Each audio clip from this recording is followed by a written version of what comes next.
This week on Adventist News Network, Bridging the Hunger Divide in Australia. Interactive evangelism reaches Europe's German-speaking community. And young Adventist street missionaries impact Ukraine. These stories and more coming up.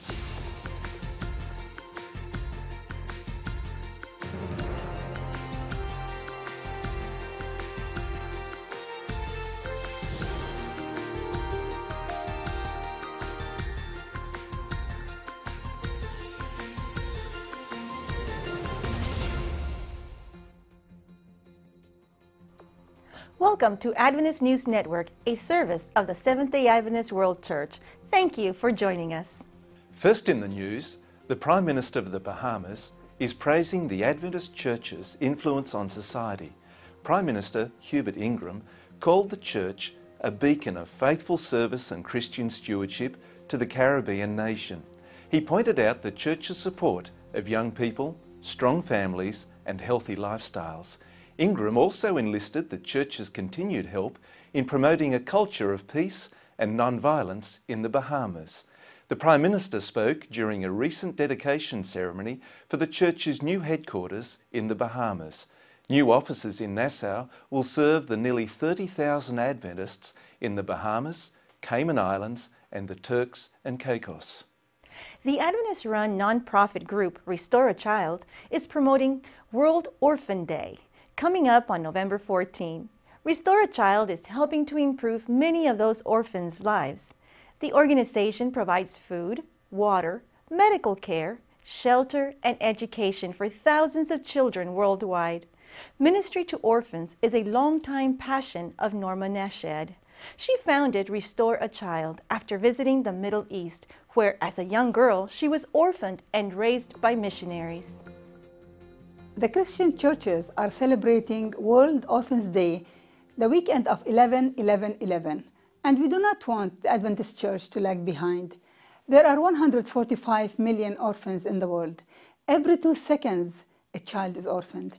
Restore a Child is a ministry that serves over 3,000 children in 13 countries, and God commands us to defend the orphans and to share our tithe with the orphans, according to Deuteronomy chapter 14 and chapter 26.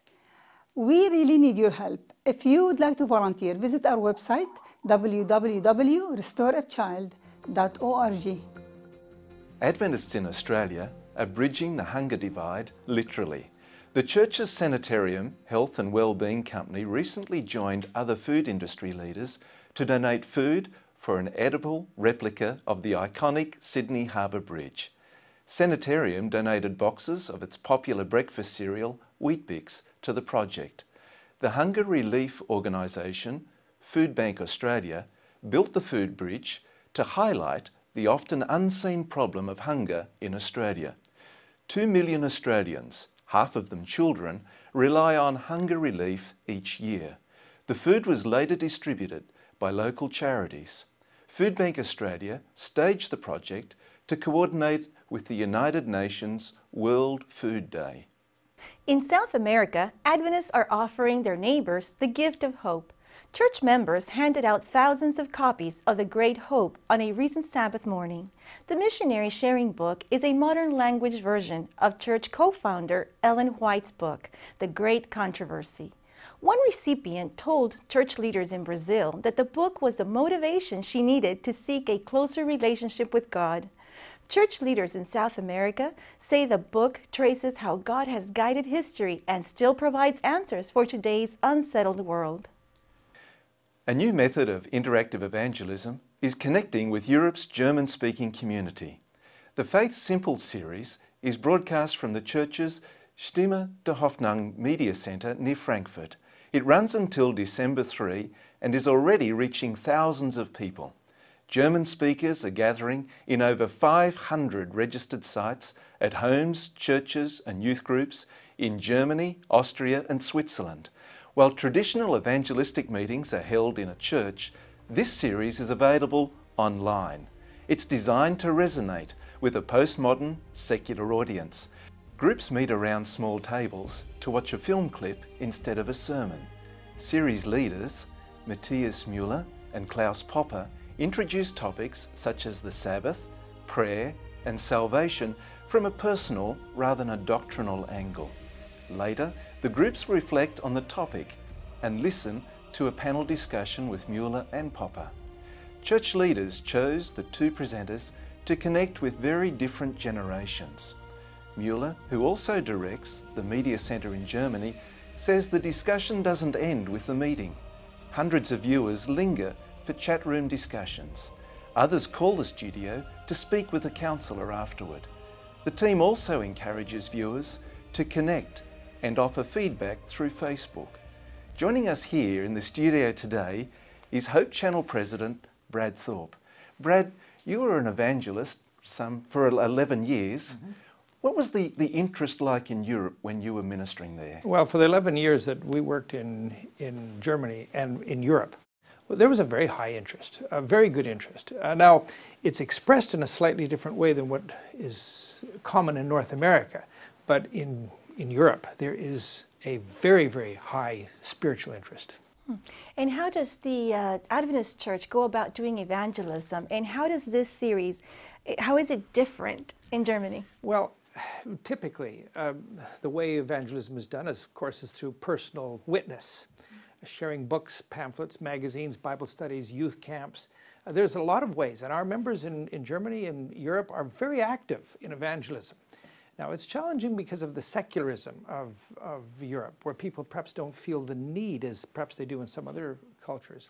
But where this particular series is different is that we created a feature-length movie. And the movie is set in New York City. And the movie describes, in the storyline, a whole group of life situations that then become the springboard for the discussions that Pastor Mueller and Pastor Popper then lead out in. So it starts from the experiential need of individuals and then launches into how does the Bible provide those methods. And thrillingly, this is getting a very, very excellent response. That's exciting, isn't it? It is. Faith Simple has been going really well. Do you see it as changing the future of evangelism? Well, I think it opens the door for that. And I think it depends on the particular need of the area. Some methods work better in some areas and some don't. So this is a model that I think can be very, very carefully studied and implemented in a lot of the more first world situations. Thank you, Brad. When we come back, a preview of the upcoming issue of Adventist Review.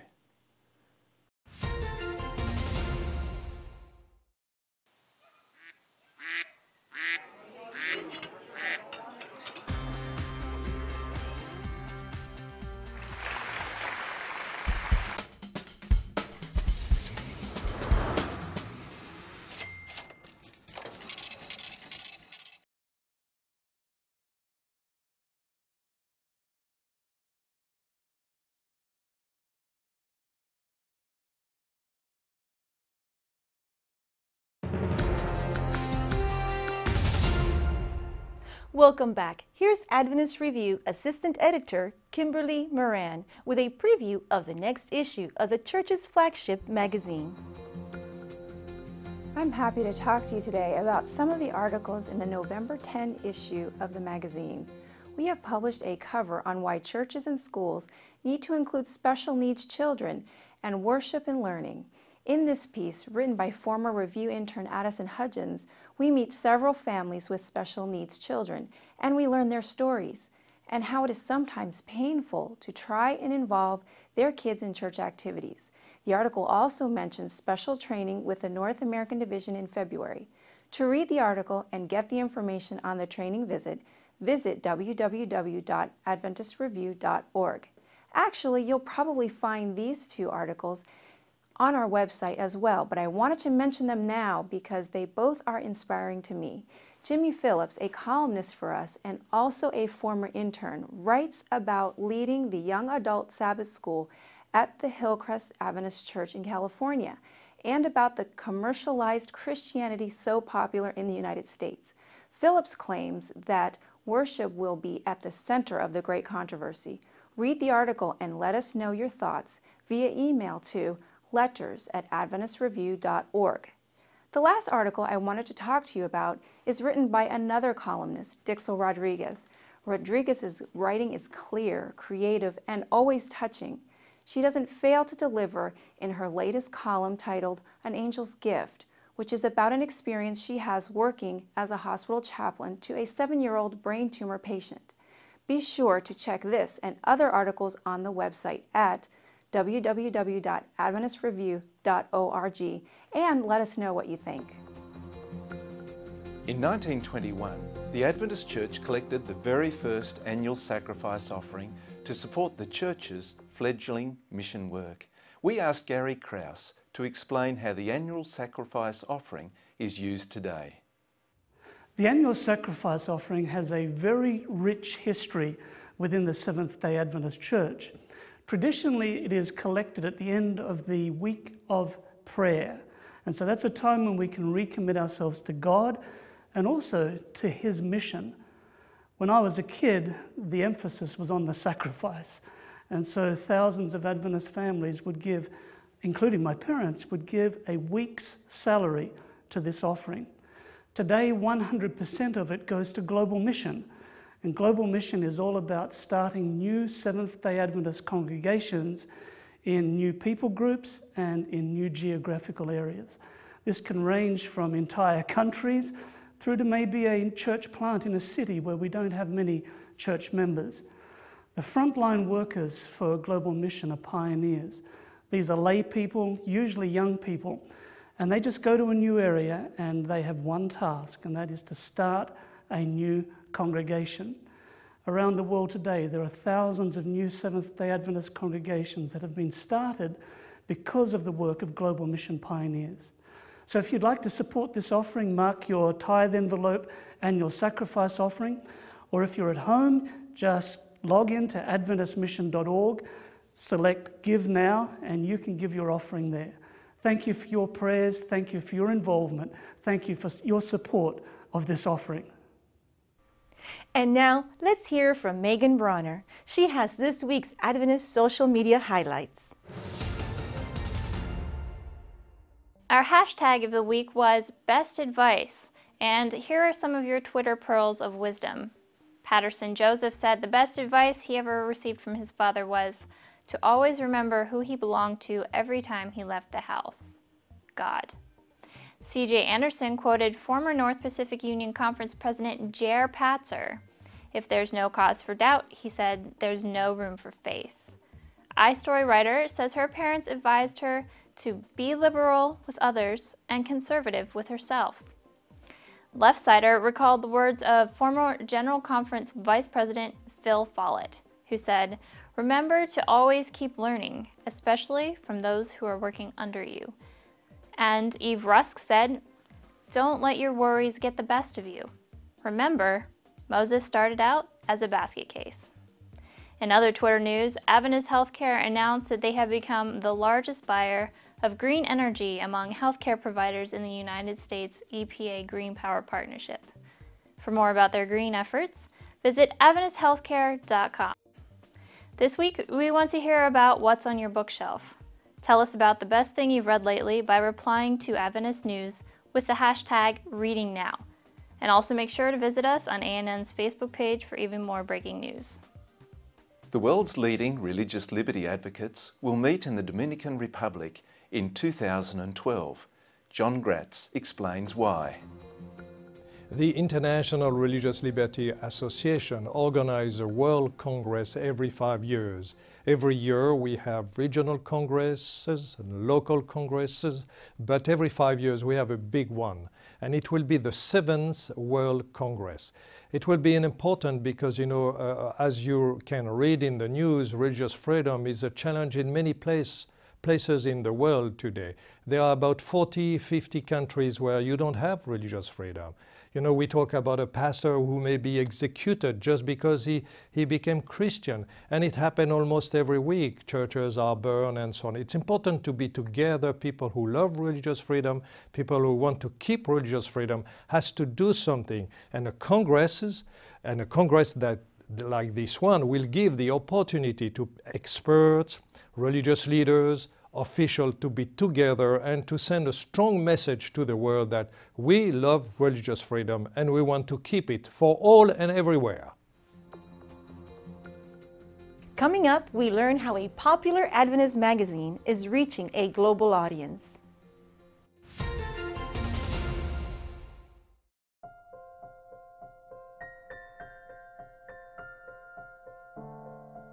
As I was reading this great hope, this passage from page 60 caught my attention. The noon of the papacy was the midnight of the world. Pope Gregory VII summoned the Emperor of Germany, Henry IV, for disobeying his orders. And he waited to see the Pope 3 long days on winter days, night and day, without much clothes and without his guards. Here is what gives me hope. Jesus is just the opposite. He stands on the door of my heart and he knocks, and if I would open, he would come in and abide with me always.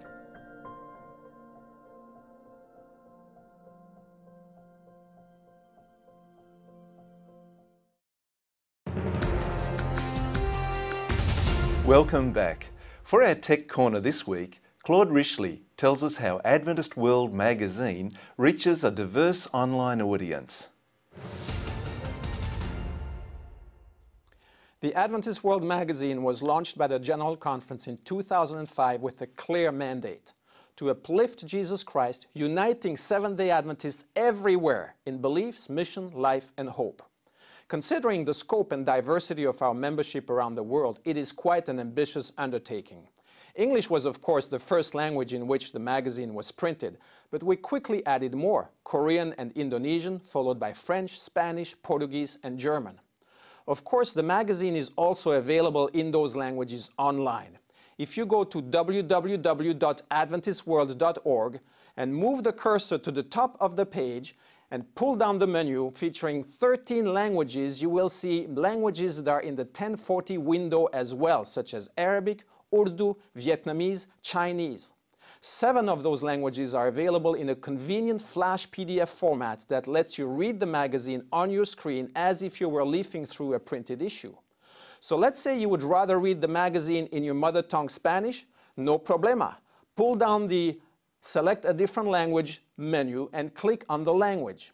It will lead you to the Spanish website, and there you click on the cover of the magazine and it opens up the magazine in its format. You can click on a little icon at the top and it will let you leaf through the magazine page by page. Que disfrute de la lectura. Countless studies indicate that children are impressionable. Sostin Mifune says children can learn discipleship the same way they learn everything else. One of our goals is to make every child a disciple of Jesus. Paul and his brother Dick and their mother lived in a home not far from a very busy road. Mother told Paul, "I'm going to buy some groceries. Keep an eye on your young brother Dick." Paul was 5 years old and Dick was 3.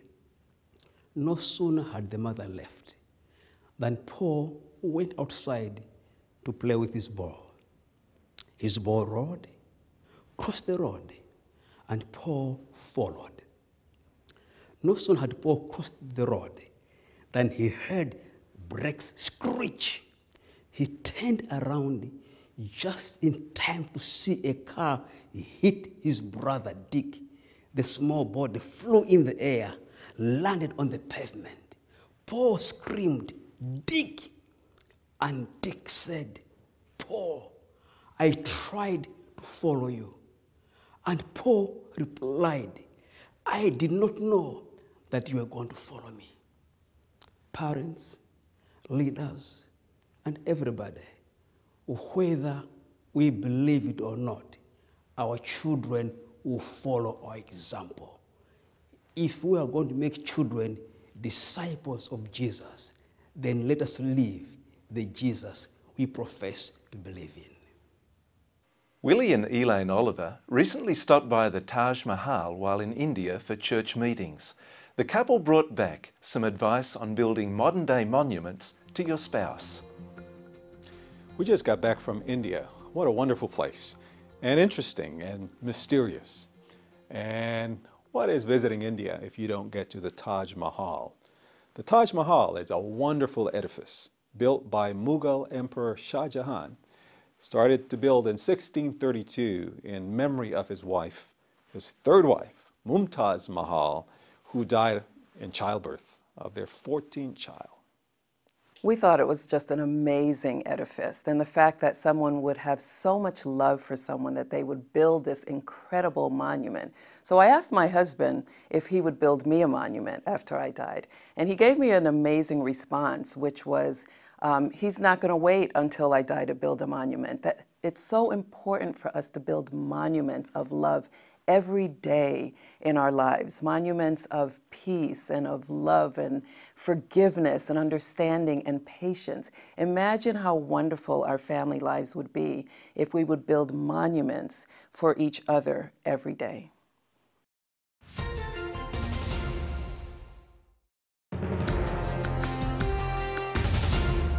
Now, let's hear the stories you sent us this week. Sergio Gonzalez has your iShare reports.